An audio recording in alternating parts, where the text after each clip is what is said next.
Hello friends, how are you? Good morning. Standard 8 Science. In the last lecture we have completed our first chapter. Let's quickly move on a second chapter and its name is Microorganism, Friend and Foe. Okay, તો શું છે કે સૂક્ષ્મજીવો મિત્ર અને દુશ્મન, બરાબર છે. મિત્ર જે માઇક્રો ઓર્ગેનિઝમ છે આપણા સૂક્ષ્મજીવો એ આપણા મિત્ર પણ હોઈ શકે છે અને દુશ્મન પણ હોઈ શકે છે, બરાબર છે.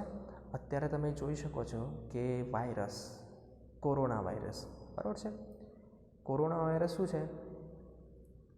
વાયરસ જ છે ને, સૂક્ષ્મજીવ જ છે ને, પણ શું છે આપણો? It's not our friend, it's our foe. Okay, તો આ ચેપ્ટરમાં છે ને આપણે માઇક્રો જે સૂક્ષ્મજીવો છે ને એના વિશે શું કરવાનું છે? We have studied about the micro organisms. Okay, let's start it. You have been several kind of plant and animals.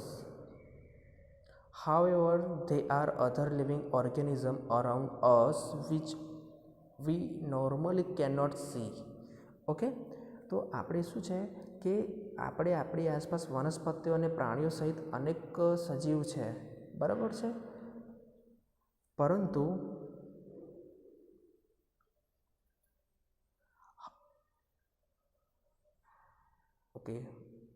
however, there are other living organisms around us which are normally cannot see. These are called microorganisms or microbes. Okay, તો આમાં શું છે કે કેટલાક સજીવ એવા છે કે આપણે જે છે નરી આંખે જોઈ શકતા નથી, તો આપણે આને શું કહેવામાં આવે છે? સૂક્ષ્મજીવો કહેવામાં આવે છે. Example, you might have observed that during the rainy season moist bread gets spoiled and its surface gets covered by the grayish white patches. Okay, તો આમાં શું કહેવા માગે છે? તો ચોમાસાની સિઝન દરમિયાન આપણે જોયું હશે કે કોઈ બ્રેડ હોય કે રોટલી હોય જેને ભીજવવામાં આવે છે તો થોડાક દિવસ પછી એમાં શું થઈ જશે? ફૂગ પડી જાય છે, લીલા અથવા સફેદ કલરની એની પર ડાઘા પડી જાય છે, બરાબર છે. તો આ શું છે? It is one of the example of microbes. Okay, observe these patches through the magnifying glass. You will see the tiny black rounded structure. Do you know what this structure are and where do this come from? Okay, તો તમે છે ને આ જે patches પડ્યા છે ને એને બિલોરી કાચ વડે જોવાનું છે, બરાબર છે. તો તમે જોશો કે નાના નાના કાળા કલરના ધબ્બા જોવા મળશે, બરાબર છે. તો આ રચના શું છે, કંઈથી આવે છે, બરાબર છે, તે આપણે શું કરવાનું છે? સમજવાનું છે. એક એક્ઝામ્પલ છે માઇક્રોબીઝ કરીને છે, સૂક્ષ્મજીવો કરીને 2.1 અને 2.2 કરીને એક્સરસાઇઝ છે, બરાબર છે. શું કહેવા માગે છે આપણે જોઈએ, બરાબર છે. Collect some moist soil from the field and beaker and add water it. After the soil particle have settled down, observe a drop of water from the beaker under a microscope. What do you see? Okay, તો શું કહેવા માગે છે? બગીચા અને મેદાનમાંથી એક બીકરમાં શું કરવાનું છે? માટી ભરવાની છે. હવે એમાં શું કરવાનું છે? પાણી ઉમેરવાનું છે. હવે માટીના કણો બેસી જાય ત્યારબાદ શું કરવાનું? માટીમાં બીકર છે ને એમાંથી એક પાણીનું ટીપું લઈને સ્લાઇડ પર મૂકવાનું છે અને એનું શું કરવાનું છે? સૂક્ષ્મદર્શક યંત્ર વડે શું કરવાનું છે?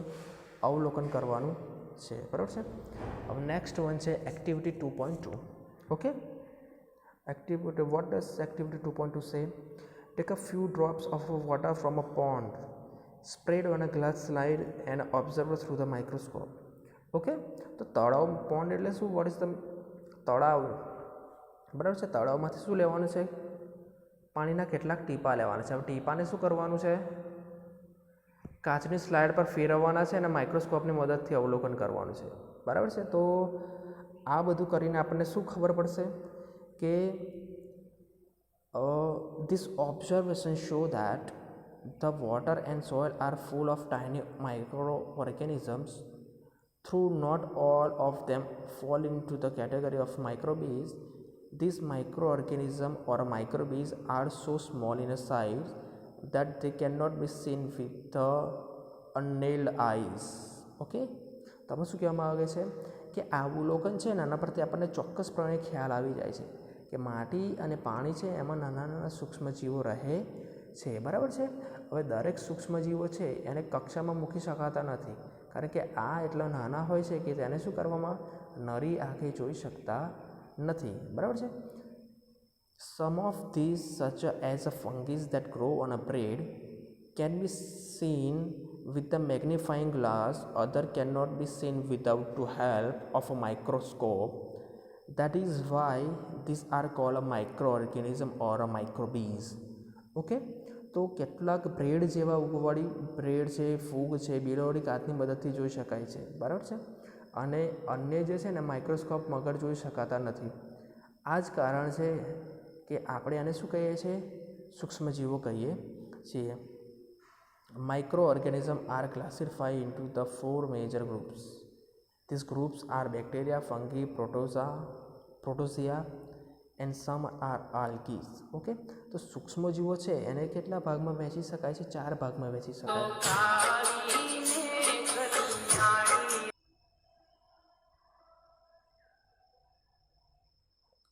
હવે જે સૂક્ષ્મજીવો છે ને આપણે 4 ભાગમાં વહેંચી શકીએ છીએ, બરાબર છે. બેક્ટેરિયા છે, ફંગી છે, પ્રોટોઝિયા છે અને આલ્ગી છે.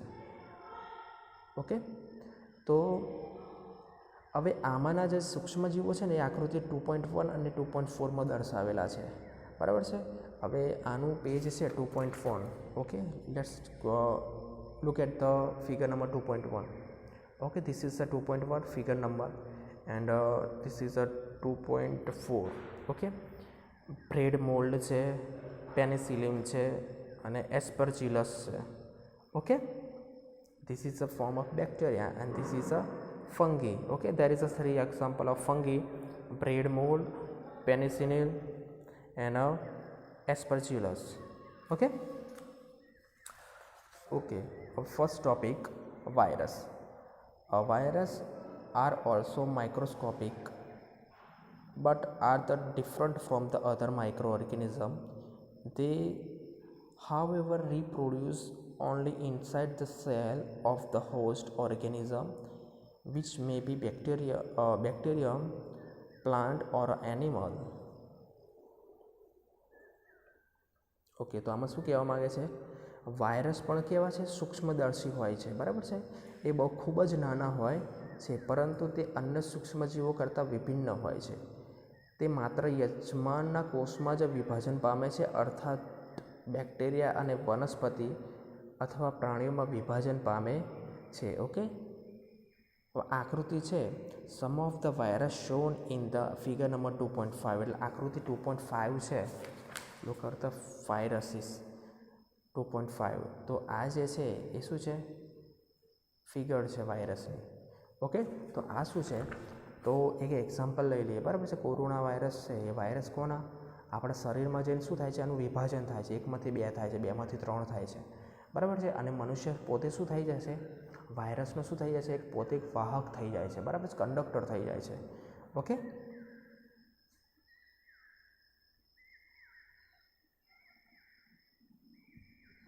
okay, common elements like a cold, influenza, flu and most cough are caused by the virus. Serious diseases like a polio and chickenpox are also caused by a virus. Okay, તો આમાં શું છે કે કેટલાક સામાન્ય રોગ છે, શરદી, ઇન્ફ્લુએન્ઝા, ઉધરસ વાયરસ દ્વારા થાય છે, બરાબર. કેટલાક વિશેષ રોગ છે, બરાબર છે. પોલિયો અને અછબડા એ પણ શું થાય છે? વાયરસ દ્વારા થાય છે. પોલિયો તમને ખબર હશે કે શું છે? એ ડાયરેક્ટ છે ને આપણો વેઇન્સનો ડિસીઝ છે. આનાથી શું થાય કે આપણું કોઈ પણ નાનપણમાં જો પોલિયોની રસી પીવડાવવામાં ન આવે તો શું થાય છે? અમુક અંગ છે એ શું થાય છે? કામ કરતો બંધ થઈ જાય છે, બરાબર છે. અને ચિકન ફોક્સ આપણે શું કહીએ છીએ? અછબડા કહીએ છીએ, બરાબર છે. નાના નાના મૂળા પર ડાઘા પડી જાય છે ને એને અછબડા કહેવામાં આવે છે. Disease like a dysentery and a malaria are caused by the protozoa. Various typhoid and tuberculosis are bacterial disease. Okay, તો શું છે? ઝાડા અને મેલેરિયા છે ને એ શું થાય છે? પ્રજીવથી થાય છે. ઓકે, અને ટાઇફોઇડ અને ક્ષય છે બેક્ટેરિયા દ્વારા થાય છે.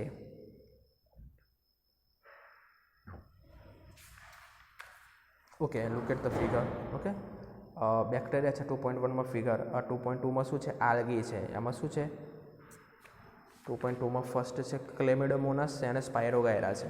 ઓકે, તો થર્ડ વન છે 2.3માં પ્રોટોઝોયા, એ શું છે અમીબા છે અને પેરામિશિયમ છે. અમીબા અને પેરામિશિયમ શું છે પેરાસાઇટ છે, પરોપજીવી છે. ઓકે, ફંગી આપણે ભણ્યા છે અને વાયરસ વિશે ભણ્યા છે. ઓકે ચલો, where do microorganism live? તો આ જે સૂક્ષ્મજીવો છે રહ્યા છે કંઈ છે તો ખરા, બરાબર છે. We know the microbes is present, પણ where they live? Okay, so micro organism may be single celled like a bacteria, some algae and protozoa, or a multicellular such as a many algae and fungi. Okay, તો આમાં શું છે સૂક્ષ્મજીવો એક કોષી હોઈ શકે છે, જેમ કે બેક્ટેરિયા, કેટલીક લીલ અને પ્રજીવો અથવા બહુકોષીય સૂક્ષ્મજીવો.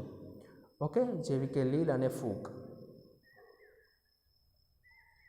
દે live in all type of environment, એટલે એ દરેક પ્રકારના પર્યાવરણમાં જીવી શકે છે. ranging from the rice cold climate to hot spring and a desert to the marshy lands. Okay, એમાં શું છે કે તે બર્ફીલી ઠંડીથી ગરમ પાણીના ઝરા અને રણથી લઈને દલદલયુક્ત ભૂમિ જેવા દરેક પર્યાવરણમાં ટકી શકે છે. ઓકે છે 9 વાગે છે આ. ઓકે, સો આમાં શું છે કે અમુક સૂક્ષ્મજીવો છે ને કે પરાશ્રિત હોય છે, બરાબર છે. હવે જ્યારે કેટલાક છે સ્વતંત્ર રૂપે જોવા મળે છે. અમીબા અને સૂક્ષ્મજીવો એકલા રહેતા નથી, જ્યારે ફૂગ અને બેક્ટેરિયા વસાહત સમૂહમાં રહે છે. ઓકે, તો આ જે છે ને સમ ઓર્ગેનિઝમ ગ્રો અધર ઓર્ગેનિઝમ વાઇલ અધર એક્ઝિસ્ટન્ટ ફ્રીલી.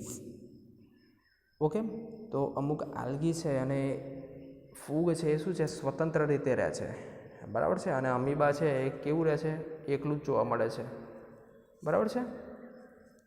અને microbes and us friendly micro organism. હવે શું છે સૂક્ષ્મ જીવો અને આપણે, બરાબર છે. તો microorganism play an important role in our life. Some of them are beneficial in many ways. whereas some other are harmful, cause disease. Let's us study about in a detail.